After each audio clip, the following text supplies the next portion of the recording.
À savoir que Cheikh Ibn Baz, il avait un grand intérêt pour la sunna. C'était quelqu'un de très très attaché à la sunna. Et la preuve de ça, c'est qu'il n'a jamais délaissé le siwak. Cheikh Ibn Baz, à chaque salat, après chaque ablution, il faisait le siwak, il passait le siwak dans sa bouche. Et il le faisait toujours de la main gauche et non de la main droite. Et ça, nous le verrons, Inch'Allah, dans l'explication, lorsque nous étudierons un livre de fiqh, de jurisprudence. Pourquoi on fait le siwak avec la main gauche et non droite?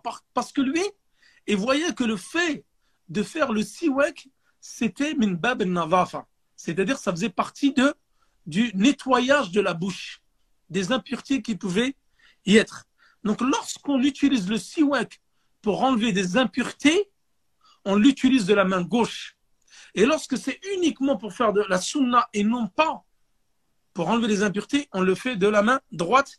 Et c'est l'explication qu'a donnée Cheikh Al-Uthaymin, fi bab al-siwak, dans son explication, dans son magnifique livre qui est Al-Sharh al-Mumti' ala Zad al-Mustaqni'. Mustaqni' ou al-Mustaqni'. C'est-à-dire que Cheikh Ibn Baz a toujours utilisé le siwak de la main gauche. Ensuite, Cheikh Ibn Baz, il n'a jamais délaissé le witr, ni la prière de la nuit, ni les sunnans de dhuha, c'est-à-dire dans la matinée. Même lorsqu'il a effectué le hajj, et nous allons voir que Cheikh Ibn Baz a effectué le hajj plus de 50 fois. Allahumma barik. Certains disent 53 fois. Il a effectué le hajj durant sa vie. Et même pendant le hajj, c'est-à-dire à Muzdalifa et Mina, Cheikh n'a jamais délaissé ni le witr, ni le dhuha, ni le qiyam al-layl. C'est-à-dire qu'il a toujours prié la nuit.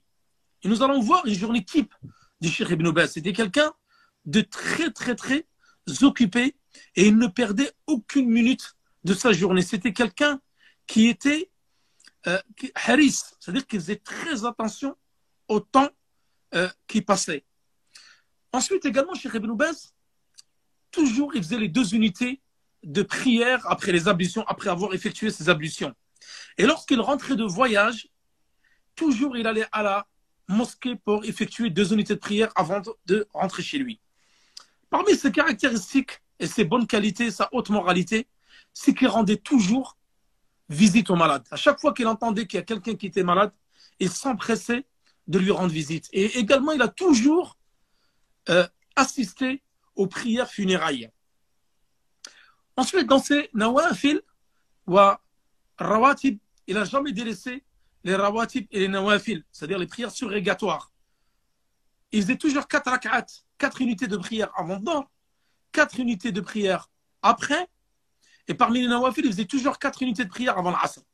À savoir que lui, il suivait exactement la sunna du Prophète sallallahu alayhi wa sallam. C'est-à-dire que ces unités de prière-là, il les faisait toujours à la maison, et jamais à la mosquée. Ensuite, également, parmi les sunnas qu'il appliquait, lorsqu'il prenait son petit déjeuner, du café avec des dattes, il ne mangeait jamais plus de 7 dattes, car il disait que c'était la sunna du Prophète sallallahu alayhi wa sallam.